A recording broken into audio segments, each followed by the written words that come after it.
예수님께서 태어나신 곳은 유대 땅 작은 마을 베들레헴이라는 곳이었습니다. 베들레헴이라는 뜻은 빵집이다라는 뜻입니다.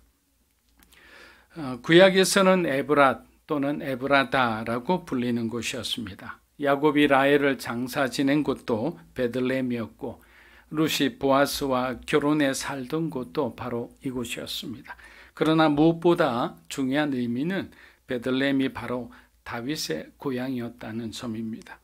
예수님께서 베들레헴에게 태어나신 이유는 성경 말씀대로 메시아가 다윗의 후손임을 증거하기 위해서였습니다. 그러나 그 후 어느 누구도 주목하지 않았던 이 작고 초라한 마을에서 이제 예수님의 이야기가 시작됩니다. 미가서 5장 2절입니다. 베들레헴 에브라다야, 너는 유다 족속 중에 작을지라도 이스라엘을 다스릴 자가 내게로 나올 것이라. 그의 근본은 상고에 영원에 있느니라. 자, 베들레헴은 역사적으로 위험과 기쁨이 공존했던 공간이었습니다. 나오미는 고향으로 돌아왔을 때 자신의 처지를 한탄하며 쓰라림을 뜻하는 마라로 불리기를 원했습니다. 하지만 그녀의 쓰라림은 얼마 되지 않아 큰 기쁨으로 변했습니다. 마태는 예수님의 탄생을 큰 기쁨으로 기록했지만 곧이어 헤롯에 의해 수많은 무고한 아기들의 죽음을 맞이하게 됩니다. 아이를 어렵게 가진 가정에는 이루 말할 수 없는 고통이 찾아왔고 여인의 곡하는 소리가 떠나지를 않았다고 합니다. 누가가 이야기했듯이 예수님의 삶은 많은 사람을 패하거나 흥하게 하실 거다라는 거예요. 말씀에 순종하여 주님의 길을 따라가는 사람은 세상에서 패하는 듯 보이나 열등하는 듯 보이나 세상을 따라가는 사람보다 하나님께서 영적으로 부유하게 해주신다는 거예요. 어느 것이 더 소중한지 여러분이라면 더 잘 아실 겁니다. 영원한 것과 일시적이고 한계가 있는 그 삶의 비교는 상대할 것이 못 될 겁니다. 반대로 그리스도를 대적하고 세상을 따라가는 사람은 지금은 부러울 것이 없는 삶을 살아가나 그들의 마지막은 참으로 부끄러운 곳에 서게 된다는 것입니다. 영원한 삶을 두고 이 땅에 제한된 인생에 올인하는 어리석은 사람은 자신의 선택에 따른 그 대가를 지불할 수밖에 없다는 것입니다. 하나님의 아들이 이 땅에 오신 목적을 분명히 말씀해 주셨음에도 믿지 않고 오히려 주님과 교회를 핍박하고 박해하는 사람들은 하나님의 심판을 면치 못한다는 것입니다. 누가복음 2장 11에서 12절입니다. 오늘 다윗의 동네에 너희를 위하여 구주가 나셨으니 곧 그리스도 주시니라. 너희가 가서 강보에 사여 구유에 내어는 아기를 보리니 이것이 너희에게 표적이니라. 자, 로마 황제 아우구스투스의 미움을 산 헤롯은 정치적으로 큰 위기를 맞고 있었습니다. 그때 로마로부터 한 장의 통지서가 날라옵니다. 그것은 세금을 올리기 위해 인구조사를 강제로 실시하겠다는 통보였습니다. 헤롯은 저항 한번 못해보고 로마 황제의 말에 따라 인구조사를 급보 실시하게 됩니다. 그래서 마리아는 임신한 몸이었지만 고향인 베들레헴으로 서둘러 갈 수밖에 없었습니다. 그런데 여행자들이 동시에 밀리다 보니까 베들레헴에 아주 늦은 밤에 도착한 듯합니다. 이곳에 아기 예수를 위한 빈방은 하나도 없었어요. 어렵게 얻은 곳은 말과 노새들이 머무는 곳밖에 없었습니다. 그러나 우리가 성경을 읽으면서 유추할 수 있는 것은 말구유는 무엇을 의미할까요? 예수님의 겸손이죠. 빌립보서 2장 6절에서 8절이 예수님의 겸손에 대해서 가장 잘 설명한 글입니다. 그는 근본 하나님의 본체시나 하나님과 동등됨을 취할 것으로 여기지 아니하시고 오히려 자기를 비워 종의 형체를 가지사 사람들과 같이 되셨고 사람의 모양으로 나타나사 자기를 낮추시고 죽기까지 복종하셨으니 곧 십자가에 죽으심이라. 아멘. 하나님의 아들이 말구유에 태어나셨다는 것을 왜 당시의 왕들과 대제사장과 백성의 장로들이 몰랐을까요? 상상조차 못했을 겁니다. 아마도. 예수님은 또한 공생의 시절 고아와 과부와 나그네 같은 가난하고 병든 사람들의 구세주로 오셨습니다. 누구든지 예수님이 메시아이심을 알았다면 그들이 가진 모든 것을 아낌없이 드렸을 거예요. 그런데 예수님이 메시아임을 몰랐다는 게 문제인 거예요. 그러나 중요한 것은 예수님이 어떤 모습으로 우리에게 찾아오실지 모른다는 거예요. 옷이 헤어지고 냄새가 풀풀 나는 노숙자가 예수님일 수 있습니다. 친구들 사이에서 놀림받고 왕따당하는 누군가의 도움이 절실한 그 친구가 나를 찾아오신 예수님일 수도 있기 때문입니다. 그렇게 우리는 항상 서로 사랑하고 존중하고 배려하는 마음으로 살아야 되는 거예요. 그런데 사람들은 친구와 적, 좋아하는 사람과 내가 싫어하는 사람, 우리 편 상대편 이렇게 두 부류로 나누는 것을 너무나 좋아합니다. 물론 대부분의 크리스천들은 누구도 미워해서는 안 된다고 생각합니다. 왜냐하면 예수님께서 우리에게 주신 새 계명이 하나님 사랑, 이웃 사랑 두 가지밖에 없기 때문입니다. 그만큼 하나님은 하나님을 사랑하는 만큼 그 사랑을 받아 너희 이웃을 사랑하라고 하셨기 때문입니다.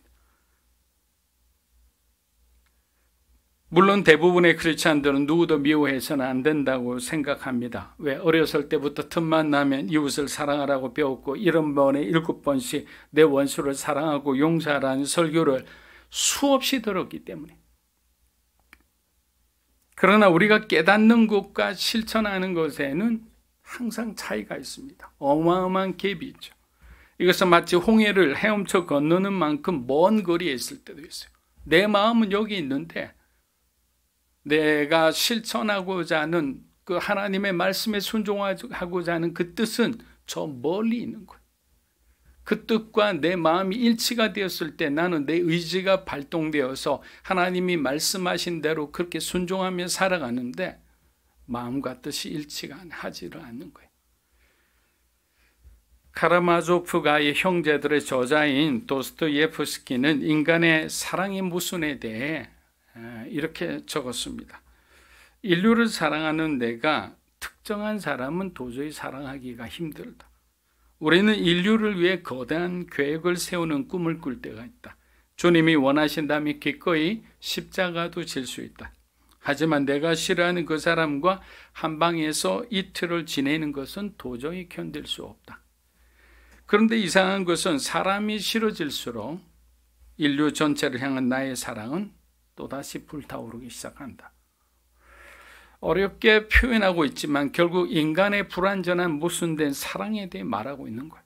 선교를 원하고 나라를 위한 큰 프로젝트를 얘기하지만 정작 가까이 있는 자기 부모 형제와 함께 일하는 동료를 사랑하지 못하고 정죄하는 사람이 진짜 그리스도인가라는 신앙적 질문입니다. 유명한 작가이자 목사인 스카이 제스님 목사는 그의 책에서 이렇게 풍자하기도 했습니다. 예수님은 산상수훈을 통해 우리가 집안에서 매일 만나는 원수들, 우리의 뜻을 막고 사사건건 귀찮게 하는 사람들도 사랑해야 한다고 말씀하셨습니다. 다시 말해 배려 없는 배우자, 고지식한 아버지, 자기중심적인 10대 자녀들, 무례한 고객과 상사조차도 매일 주의 사랑으로 사랑해야 한다라는 거예요. 왜냐하면 우리를 구원하신 예수님은 말구유까지 낮아지셨기 때문이에요. 제가 예전에 그 understand에 대해서 말씀드린 적이 있잖아요. 이 누군가를 이해하기 위해서는 영어 말 그대로 그 사람 밑에 understand 설 수밖에 없어요. 그렇지 않으면 그 사람의 아픔과 그 사람이 무엇을 생각하는지 우리가 절대로 이해할 수가 없죠. 그래서 understand가 안 되면 오해를 하게 돼요. 그렇기 때문에 항상 우리가 더 낮은 곳으로 가게 되면 더 많은 사람을 품을 수 있고 더 낮은 곳으로 가면 다른 사람의 그동안 몰랐던 그 아픔과 그 사람만이 가지고 있었던 그 상처 이런 것들이 이해가 되기 시작하는 거예요. 그럼 어떻게 됩니까? 받아들이죠.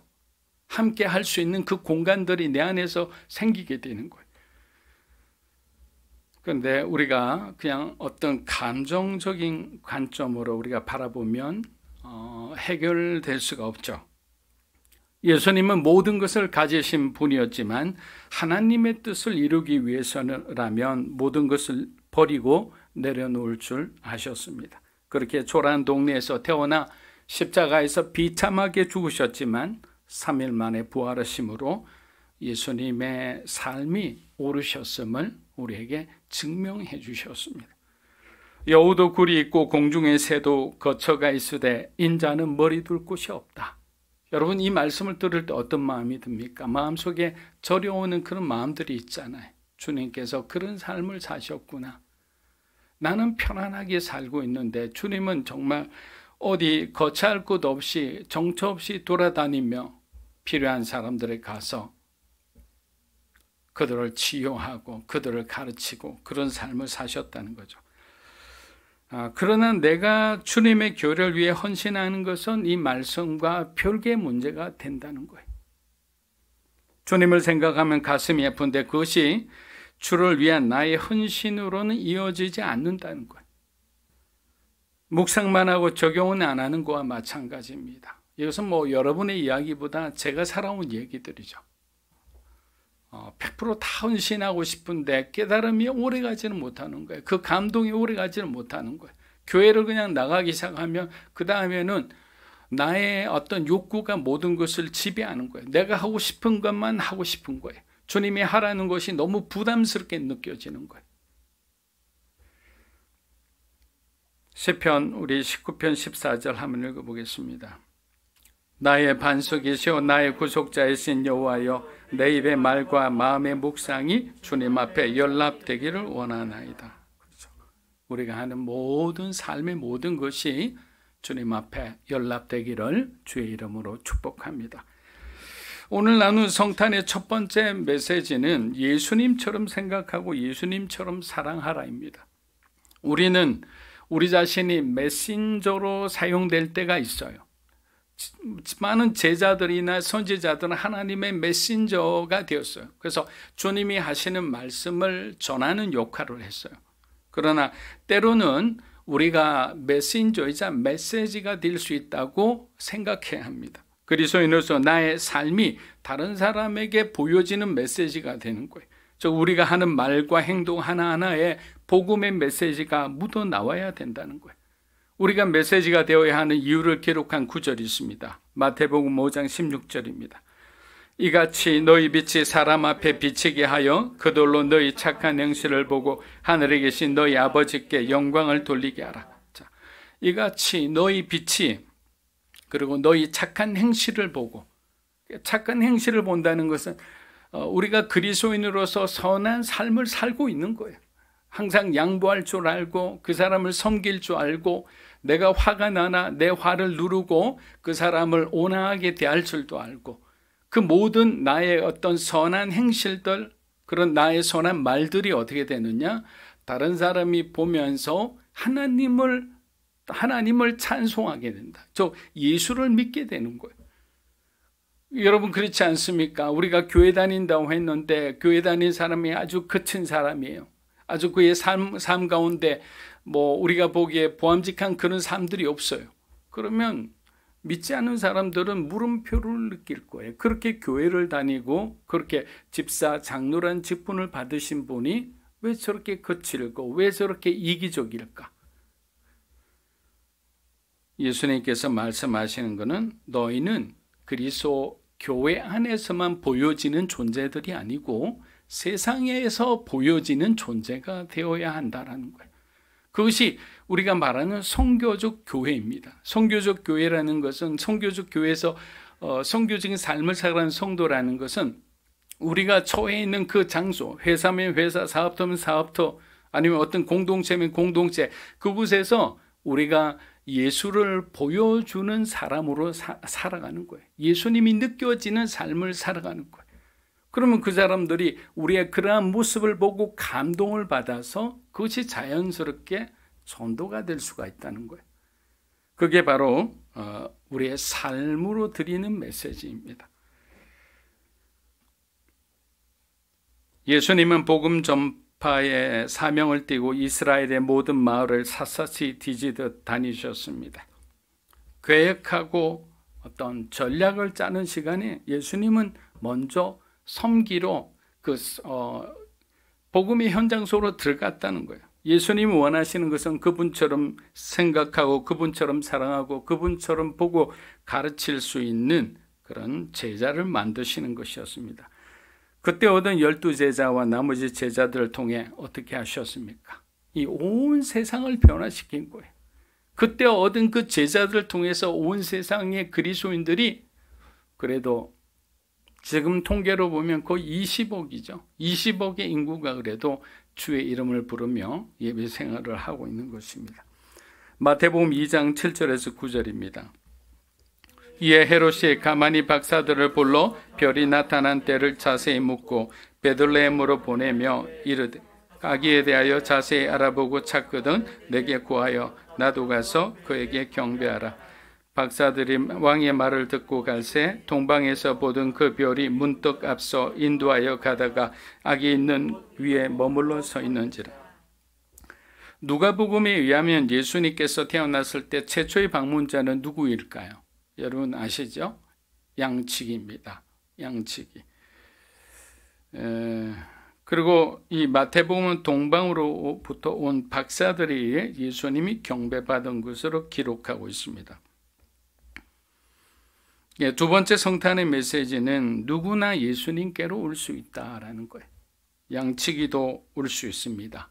사내들인 공회원이었던 니고데모도 올 수 있고 이방인이었던 동방 박사들도 올 수 있는 곳이 바로 교회입니다. 교회. 그렇게 교회에서 어떤 차별이나 편견이 존재해서는 안 되겠죠. 교회는 예수님의 모습을 가장 많이 닮은 곳이기 때문입니다. 왜냐하면 예수님이 교회의 머리이시기 때문입니다. 그러나 말씀드린 것처럼 이곳에 계신 그 누구도 예수님처럼 완전할 수는 없습니다. 그렇게 우리가 그리스도의 장성한 분량으로 우리가 자라나기 위해서는 성경 말씀을 여러분 깊이 상고하고 그리고 성령 하나님을 의지하여 살아가는 것을 우리가 배워야 하는 거예요. 그래서 back to the basic이라고 말하는 것은 뭐냐? 기본으로 돌아가야 된다는 것은 우리가 의외로 성경 말씀을 많이 안 읽고 있다는 거예요. 예전에 제가 그 기독교 방송국에 있을 때 그 우리 선교사님들 한국에 오신 그 선교사님들 지금은 나이가 거의 80세 90세가 되었죠. 그분들이 사는 곳이 그 블랙 마운틴이라는 지역이에요. 다 모여 같이 공동체 생활을 합니다. 그런데 그 중에서 우리 한국교회에 가장 큰 영향을 끼친 그 선교사 가문이 있었는데 그 중에 가장 큰 어른이 한 여자 선교사님이었는데 그분이 이제 벌써 90이 넘으셨죠. 그 스티브 린튼 가라고 합니다. 근데 그분이 우리에게 당부하시는 말씀이 딱 두 가지였어요. 주일 성수와 성경을 많이 읽으라고. 하나님을 아는 것은 성경을 많이 읽을 때 하나님께서 여러분들에게 눈을 열어주실 거라고, 깨달음을 주실 거라고. 여러분이 지금 길을 잃었다면 말씀에서 바로 그 길을 찾아야 된다고. 그러니까 가장 기본적인 것을 중요시 여길 때 우리의 믿음은 확 자라는 거예요. 그러면 어느 순간에 평소 때 내가 그냥 어떤 문제와 어떤 상황에 부딪히면 걱정하고 고민하고 투덜댔다면 이제 내 믿음이 자랐을 때는 어떻게 되냐? 담대하게 나 해낼 수 있을 것 같아. 하나님께서 도와주시면 그 문제는 내가 충분히 핸들링할 수 있을 게 그런 자신감이 생기는 거예요. 이거는 자기가 갖는 어떤 셀프 컨피던스가 아니에요. 하나님으로부터 오는 자신감인 거예요. 용기인 거예요. 믿음인 거예요. 그렇게 우리가 나아갈 때 세상이 어떻게 됩니까? 여러분을 감당하지 못하죠. 건드릴 수가 없는 거예요. 그런 세상이 감당하지 못한 사람들이 되시기를 주의 이름으로 축복합니다. 그런데 그리스도가 태어나셨음에도 불구하고 이 종교 지도자라는 사람들은 도대체 무엇을 하고 있는지 모릅니다. 자기들 스스로 구약에 정통하다고 자부하는 사람들인데 요한복음 1장이 지금의 상황을 잘 설명해 주고 있습니다. 요한복음 1장 10절에서 13절. 그가 세상에 계셨으며 그로 말미암아 지은 바 되었으되 세상이 그를 알지 못하였고 자기 땅이 오매 자기 백성이 영접하지 아니하였으니 영접하는 자 곧 그 이름을 믿는 자들에게 하나님의 자녀가 되는 권세를 주셨으니 이는 혈통으로나 육정으로나 사람의 뜻으로 나지 아니하고 오직 하나님께로부터 난 자들이. 자, 10절은 세상 사람들의 예수님에 대한 반응을 적나라하게 표현하고 있습니다. 그리스도께서 이 땅에 빛으로 오셔서 구원의 빛을 그들에게 비춰주셨지만 그들은 알지 못했어요. 다른 말로 하면 무관심했던 거예요. 여러분, 무관심하다는 것은 어마어마한 상처입니다. 부모가 자녀에게, 어떤 자녀에게 무관심하기 시작하면 그것은 바로 그 야곱과 에서와의 관계처럼 가정이 그냥 파탄나는 거예요. 왜? 그것이 계속 상처가 되어서 표현은 안 하지만, 왜? 어린아이가 무슨 힘이 있겠어요. 그러나 언젠가는 그것이 상처가 되어 성인이 되어서는 폭발하게 되는 거예요.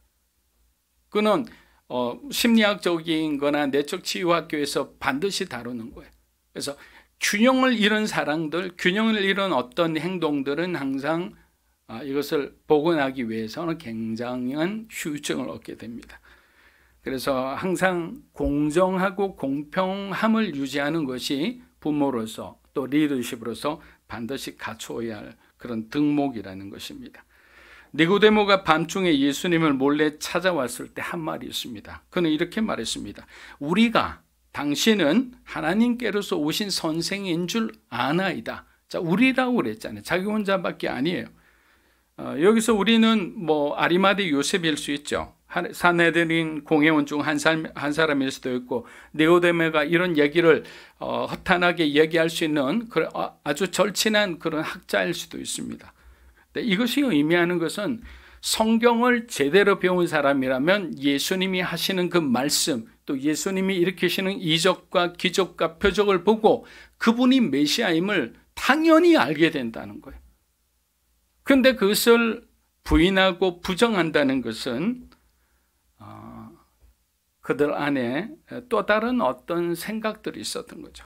예수님이 모습이 초라해서 믿기를 주저한 것일까요? 예수님이 자라나신 곳이 나사렛이라면 아주 볼품없는 곳이라 무시하고 있는 걸까요? 이처럼 사람의 편견과 선입견은 메시아를 알아보지 못할 만큼 무서운 거예요. 그러나 예수님은 당신이 메시아임을 말로 하지 않고 십자가의 사랑과 섬김을 통해 우리에게 보여주셨어요. 그럼 우리도 주님의 말씀에 응답하는 삶을 살아야 하지 않겠습니까? 그러기 위해서는 우리의 생각과 마음을 좀 더 새롭게 해야 된다고 생각합니다. 좀 더 하나님의 말씀에 이런 표현이 여러분에게 적절할지 모르겠지만 능동적으로 우리가 반응을 해야 하는 거죠. 예를 들면 어떤 분들에게 이런 어떤 제안을 할 때가 있어요. 그 제안을 한다는 것은 아마 충분히 어떤 영적인 분위기가 성숙되었기 때문에 제안을 할 수가 있어요. 이런 식으로 하는데 좀 하시면 어떨까요? 근데 대부분의 대답은, 저와 여러분의 대답은 기도해 보겠습니다 라는 말을 합니다. 만약에 주님이 우리에게 그런 말을 하더라도 여러분 기도해 보겠습니까? 라고 하시겠습니까? 예수님이 우리를 찾아오신 바로 그 시간이 주님의 시간이에요. 우리는 그 시간은 순종의 시간이지, 우리가 또다시 뭔가 기도를 해서 내가 뭔가 확신을 받을 때 내가 주님의 뜻에 순종한다, 이것은 약간 추격이 전도된 거죠. 그렇기 때문에 항상 준비하는 마음으로 살아야 하는 것입니다. 사도행전의 또 다른 주인공이었던 스데반은 목사도 아니었습니다. 일반 집사의 신분이었지만 그의 삶을 지탱해 준 흔들리지 않는 믿음이 있었어요. 평범한 사람도 가난한 사람도 연약한 사람도 하나님이 쓰신다는 확신 같은 것이었습니다. 스데반의 첫 번째 믿음은 뭐였냐? 하나님은 나를 반드시 사용하신다라는 거예요. 여러분 한번 따라해 보십시오. 하나님은 반드시 나를 사용하신다. 그래서 그는 항상 그날을 준비하며 살았다고 합니다. 순교의 시간이 찾아왔음에도 그는 조금도 주저하지 않고 준비된 복음을 전했던 겁니다. 여러분, 그 어느 누구의 설교보다도 아름답고 감동적인 한 편의 설교였습니다. 그것은 준비된 자만이 할 수 있는 거예요.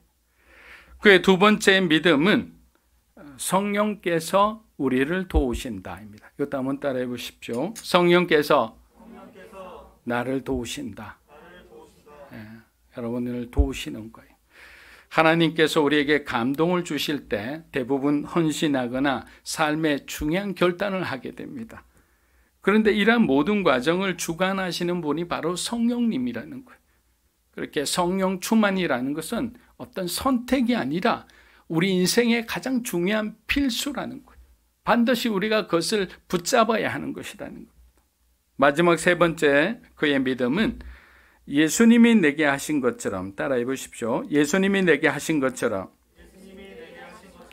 나도 다른 사람들에게 그렇게 할 것이다. 저는 오늘 말씀의 마지막 그 결어가 바로 이 부분이라 생각합니다. 예수님께서 내게 하신 것처럼 나도 다른 사람들에게 그렇게 할 것이다. 예수님이 여러분을 사랑하셨다면 여러분도 다른 사람을 사랑하셔야 돼요. 예수님이 나를 섬겨주셨다면 나도 다른 사람을 섬겨야 되지 않겠습니까?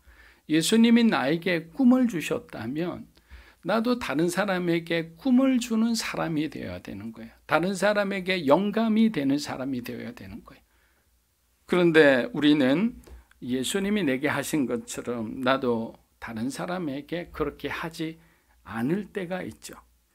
스데반이 죽을 때 그는 예수님처럼 자신을 죽이는 사람들의 죄를 미워하거나 정죄하지 않았습니다. 그는 자신의 죽음을 억울해하지 않았습니다. 사랑하는 여러분, 예수님이 우리를 사랑하신 만큼 여러분의 가족, 여러분의 형제 자매, 함께하는 동료를 진심으로 존중하고 사랑하시기를 주의 이름으로 축복합니다. 말씀을 마무리합니다. 주님의 시작은 초라하게 시작했지만 위대하게 마무리하신 그 주님의 사랑에 우리가 조금이라도 보답하기 위해 우리가 뭔가를 하기를 원한다면 먼저 우리의 초라함을 부끄러워해서는 안 됩니다. 우리의 정말 작은 시작을 두려워해서는 안 됩니다. 아직까지 우리를 향한 그 복음의 꽃이 피지 않았을 뿐이에요. 그것이 나중에 활짝 피게 되면 여러분의 자녀의 삶도 활짝 피게 되겠죠. 또 여러분의 인생도 하나님의 뜻 안에서 하나하나 풀어지는, 해결되는, 얽힌 실타래가 막 풀리듯이 그런 시간들이 오는 거예요. 마찬가지예요. 저도 처음에 교회를 초등학교 3학년 때 저희 누나 때문에 억지로 끌려가서 딱 앉아 있는데 아무것도 들리지 않아요. 깜깜해요. 졸음만 와요. 그런데 어느 날 목사님의 설교 중에 한 단어씩 들리기 시작했어요. 그리고 성령님께서 저에게 감동을 주시자 모든 것이 이제 해석되기 시작한 거죠. 내가 공부하는 만큼 이게 이런 뜻이구나. 주님이 나를 위해 이렇게 하셨구나. 눈물이 나기 시작하죠. 그러고 난 뒤에는 내가 주님이 나를 사용하시면 좋겠다. 나도 주님을 위해 쓰임 받으면 좋겠다. 이런 마음을 할 때 그런 마음 함부로 가지셔서는 안 되지만 갑자기 확 오셔가지고 인생을 바꿔 놓으셨어요. 그래서 어느 순간이라도 여러분 절대로 두려워하거나 여러분들 두려워하지 마시고 오늘 우리의 삶의 자리를 먼저 여러분들이 충실히 살아가시기를 주의 이름으로 축복합니다.